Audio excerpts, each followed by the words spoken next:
Hydrogen peroxide ഉപയോഗിച്ചുകൊണ്ട് cat കോൺ clean ചെയ്യാൻ പറ്റും. ഭയങ്കര എക്സ്പെൻസീവ് ആയിട്ടുള്ള ലിക്വിഡല്ല, ചെറിയ ഡിബി ആയതുകൊണ്ട് ഒരു 4-5 വാങ്ങിയിട്ടുണ്ട്.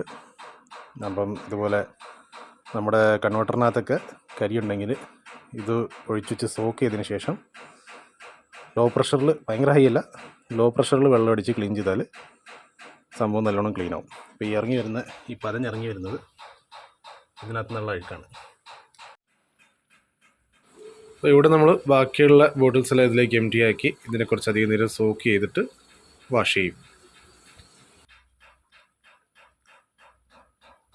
അതായത് നമ്മൾ ശ്രദ്ധിക്കേണ്ടത്, പ്രഷർ വാഷർ അടിക്കുമ്പോൾ സ്ട്രെയിറ്റ് പോയിൻ്റ് ആക്കാതെ അത് സ്പ്രെഡ് ആക്കുന്ന രീതിയിൽ ആ ഡയറക്ഷനിലേക്ക് മാറ്റിയിട്ട് അടിക്കുക. സ്ട്രെയിറ്റ് പോയിൻ്റിൽ അടിച്ചാൽ ചിലപ്പോൾ കൺവെർട്ടർ പൊട്ടാനോ കിഴിഞ്ഞു പോകാനോ ചാൻസ് ഉണ്ട്. ഇനി ഇതുപോലെ പ്രഷർ വാഷർ അടിച്ചതിന് ശേഷം ഡ്രൈ ആക്കി എടുത്താൽ സംഭവം റെഡി.